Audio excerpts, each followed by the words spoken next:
what this is all about, is your right to freedom of speech. What made America great is an independent, vigorous press. If a jerk burns a flag, America is not threatened. Political speech is the heart of the First Amendment. For expressing their religious beliefs. Now is the time to make justice a reality for all of God's children. Welcome to Speaking Freely, a weekly conversation about the First Amendment, arts, and America. I'm Ken Paulson, Executive Director of the First Amendment Center, joining you today from Nashville. We're pleased to be joined today by a man who has had a remarkable career as a singer, actor, and producer, and has used his talents and fame to help build a better world, Harry Belafonte. Delighted to have you here. It's nice to be here. This show is all about people who have used free expression to make a difference, and of course that's really been your entire career. Did you decide early on as an artist that you weren't going to separate your art from your activism? No, as a matter of fact, my earliest thoughts on activism had nothing to do with art. I had no idea I was going to become an artist. I became an activist because of poverty. Born in America, born in Harlem, born in confined and oppressed circumstance. And watching all of those who were trapped in this abyss struggle against it, it became quite evident to me that the struggle would be going on from generation to generation, and that those of us who had witnessed this oppression had a responsibility to do all that we could to change it and to make a difference. And I was instructed in these thoughts and in these ways by my mother and people who made up my community. When I became an artist, it became quite clear to me that art, and I quote my mentor, Paul Robeson, that art is not just to show life as it is, but to show life as it should be. And I saw in the world of art the opportunity to speak to issues that might help society grow and develop and become more understanding of itself. Do you think an artist has an obligation to do that? Yes, I do. I think artists have a moral and a social and a personal responsibility, and they certainly have the right to do what they want or say what they want. But I do believe that the height of art, art in its highest form, is art that serves and instructs society and human development. If the impulse to become an activist came early in your life, you didn't have the impulse to become an artist, I understand, until after you left the military. After I left the military and discovered theater, I quite accidentally went to a small theater in the Harlem community. And I saw in that performance and in the people gathered around that center a sense of purpose. I was quite taken with the brightness, the energy, the creativity that went on. And I saw in art the opportunity to instruct and to use that platform to influence. And the better your art, the better your capacity to influence. So I seized on it. And you walked into a remarkable acting class early on. Can you tell about that a bit? Well, actually, there were two such happenstance. The first was in the American Negro Theater itself in Harlem. And when I walked into that organization, there were people like Ruby Dee and Ossie Davis and Sidney Poitier and others. However, the institution itself was not framed for higher instruction. And I had to go off to study theater in a deeper context. And that took me to a school called the New School of Social Research and Drama Workshop, under the tutelage of a man from the Max Reinhardt Theater in Germany who had fled fascism and became a sought-after instructor here in America. And when I signed up to participate in that institution, on my first day of attendance, my classmates were Marlon Brando, Walter Matthau, B. Arthur, Rod Steiger, Tony Curtis, just to name a few. Tell me there were some people in that class who did not become stars of that stature. None that I can remember. Really? As a matter of fact, it's quite a statement that so many of us should have turned out to become so highly profiled. Now, for a man who did not become an entertainer, or didn't even have an interest in the arts, becoming a performer until 1945, your career rise was pretty quick. By 1953, you'd won a Tony, A lot of people associate you, of course, with your recording career in 1955, your Calypso album, the first million-selling album. And that had to be an interesting time because it was also the height of the Red Scare, people concerned about communists, and you were a man who felt the need to speak out. Was there a backlash against you? Yes, there was a backlash against almost anyone who took up the cause of free speech, anyone who took up the cause of human rights, civil rights. America was not in a very generous mood at the end of the Second World War. The generosity that this country showed towards Europe and the Marshall Plan and rebuilding Europe, rebuilding the land of the enemy, was far more on display than any willingness it was to treat its citizens of color with a sense of fair play. Many of us who served in the Second World War had felt that the whole issue of democracy, the ending of totalitarianism, was indeed a lofty objective.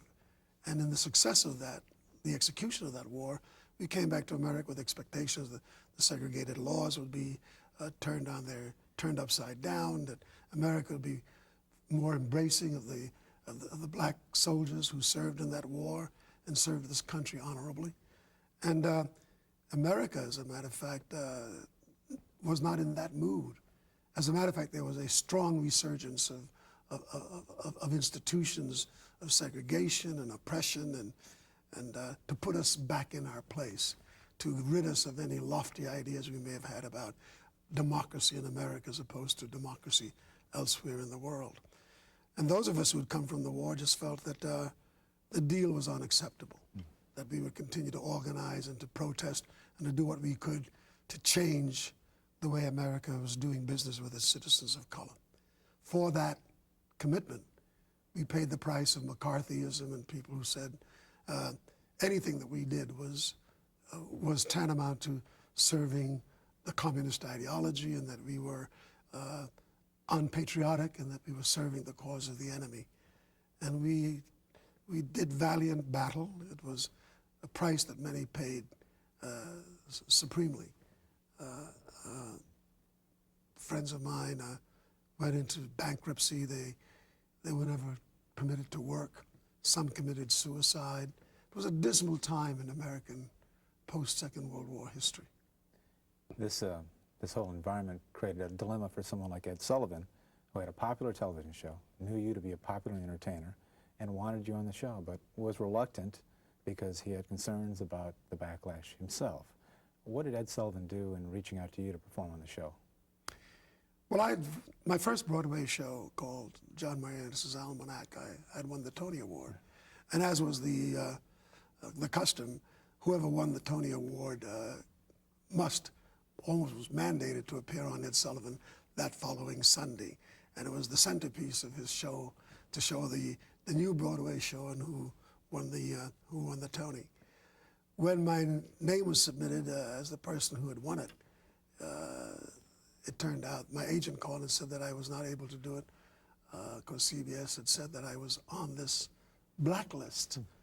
And I asked to see the blacklist, and none was forthcoming. I asked to speak to who was in charge of making the blacklist, and no person existed. However, there I was on this blacklist. And Ed Sullivan was quite upset at the idea that he was going to lose his centerpiece because of this list. And he called me into his office to ask me, he had before him a sheet of paper that had listed a number of things and causes to which I had been committed and was involved. And he wanted to know if, first of all, was this true? And I pointed out that not only was it true that I was involved with everything that was written on the list, and there were even some things on the list that did not appear on the list that made me know that they had done very sloppy homework. But that my involvement with these institutions went beyond any concern about me as an individual. It was about America. It was about the right to free speech. It was about the right to express my opinion and to pursue redress for grievances. And there were institutions that wanted to contain us from doing that. And if that was my guilt, then I was going to bear it honorably. And that as much as I would have loved to have appeared before the people of America, I was not going to compromise myself on any of those issues, and that I left understanding that I would not appear because of the blacklist. That meeting that I had with Ed Sullivan took place in the morning. That afternoon, my agent called and told me that whatever process they had to go through, they went through, and that I would, in fact, be appearing on Ed Sullivan, which automatically, incidentally, cleared me of the blacklist. I'm sure one of the things on that list was your friendship with Dr. Martin Luther King. And can you tell us about that day you met him in Harlem? I met Dr. King in 1953. He had come to New York to speak to the clergy of the North in a church in Harlem called the Abyssinia Baptist Church. It was the head of the church was a congressman by the name of Adam Clayton Powell, Jr. And Dr. King said he was coming to meet at that church to speak, and would I take a meeting with him afterwards to discuss the Montgomery, Alabama campaign. And we met, and at the end of that meeting, I knew that I would be committed to him and to our cause.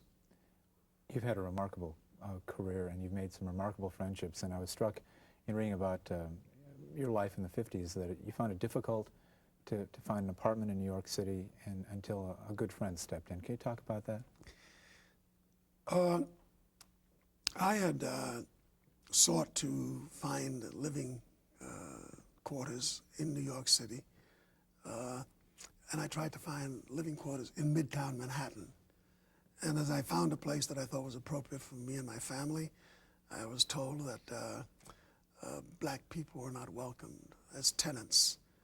And in my frustration and anger at this thought, at this intervention, I was having dinner with a friend, Eleanor Roosevelt, and at the dinner table I happened to have mentioned this fact. And she became quite incensed, and she was at the time writing for a major New York City newspaper, and used her column to comment on the fact that there was restricted covenants and segregation in housing in New York, and it exploded a bit and caused a lot of people to wake up and pay attention to the fact that segregation wasn't just legally instituted in the South, and although it was not legal in the North, it was carried on anyway by citizens in ways such as the ones that I had experienced. You know, you sometimes faced a backlash because of your politics, but sometimes it was the art itself. Something about American society at the time objected to some aspects of what you did. A couple of controversial moments. I wonder if we could recall Island and Son, a film starring you and Joan Fontaine, and the intimation of a romance. I don't believe there was any kiss or any certainly no intimate contact in today's terms. And then about 10 years later, a television show with Petula Clark.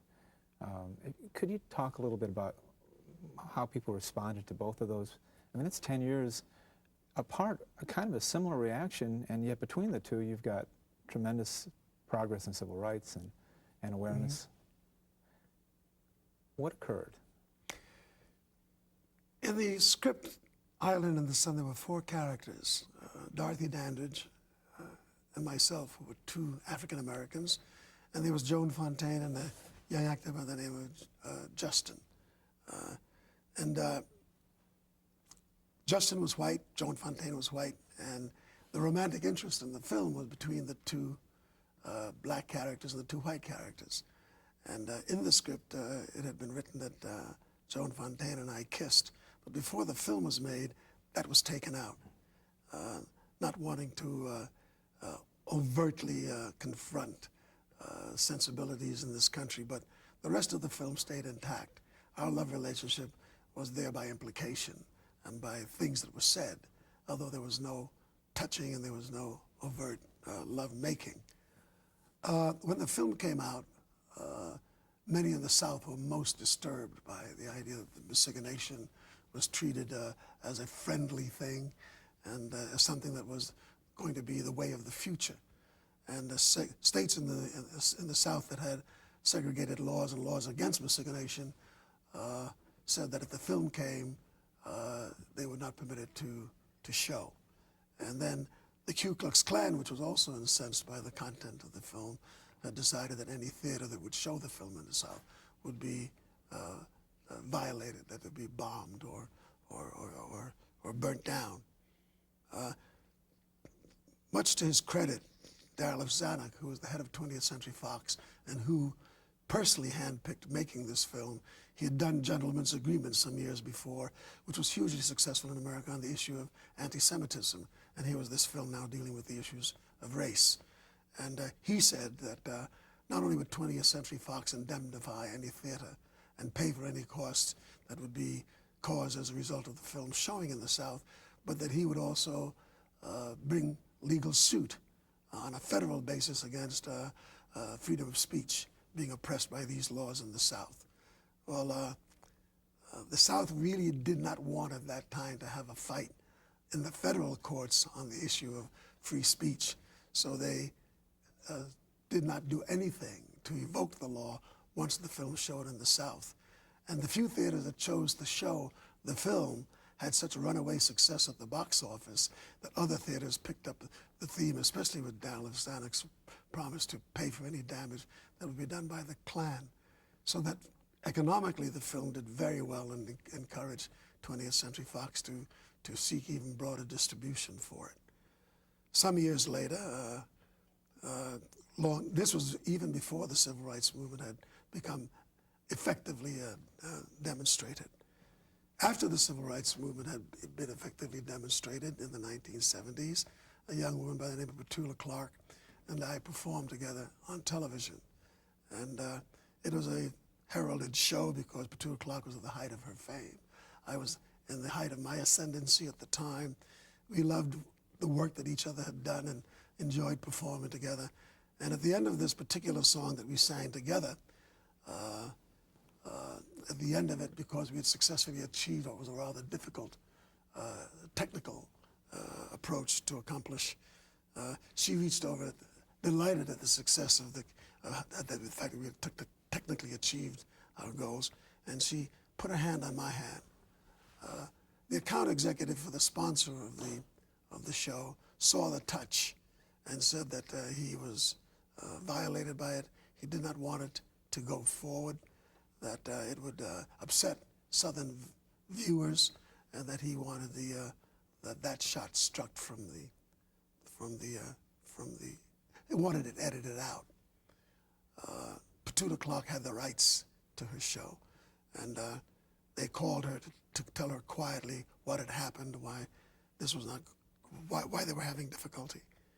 And she came and then she told me what the problem was, and she wanted to know how did I want to handle it. And I told her we were in a very peculiar place at that moment. Here we were getting on television for the first time, seeking to have black images put in positive ways on television. And that certainly to raise a question at this time would not only frighten other people, but perhaps even cause her show to be suspended, and that I would defer to her. And she said, I will go any way that you want to go, Harry. And I said, well, I'd like to take him on. And she said, well, then let's do that. So we took it on, and the press carried a lot of stories on the subject. She survived. The show did very well. Her ratings went up, and she stayed on television for a very long time.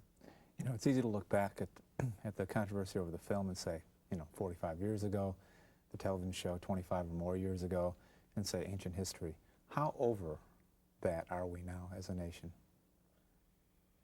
I think that although we have displayed tremendous growth in broadening the ability to say and to do many things on television that we were prohibited from doing before, some of which is based upon the issues of free speech and First Amendment.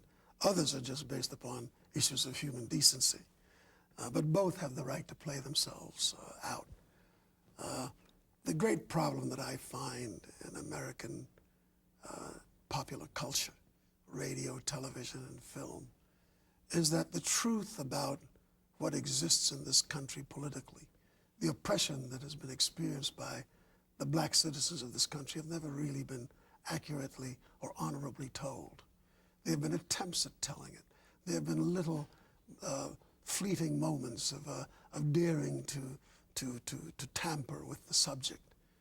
But there has not been an honorable display of willingness on the part of the institutions of this country to let African Americans have the capacity to tell our story in the dimensions that we deserve to have it told in, and to be able to impart truths about our experience that I think would change the way in which Black America and white America looks at America. I think the inability to have honorable discourse, to have curriculum that speaks to the issue of slavery and racism, to have journalism that speaks fully to the issue, and to have it debated in honorable terms without censorship, I think is still a place that we have to go. And I think that until we do that, until America is able to have a dialogue and a debate on what has happened to the Black citizens of this country, we will forever be cursed with the byproducts of racism and the absence of free discourse. I'm sure that many times over the years you've tried to make the case for a project, and there's been a reaction that said, well, we're not biased, but not marketable. I know I've read interviews with you where the Wiz was cited, an all-black cast, did very poorly. You took a risk in celebrating the hip-hop culture in 1984 with Beat Street, and it was a very positive kind of statement about street culture.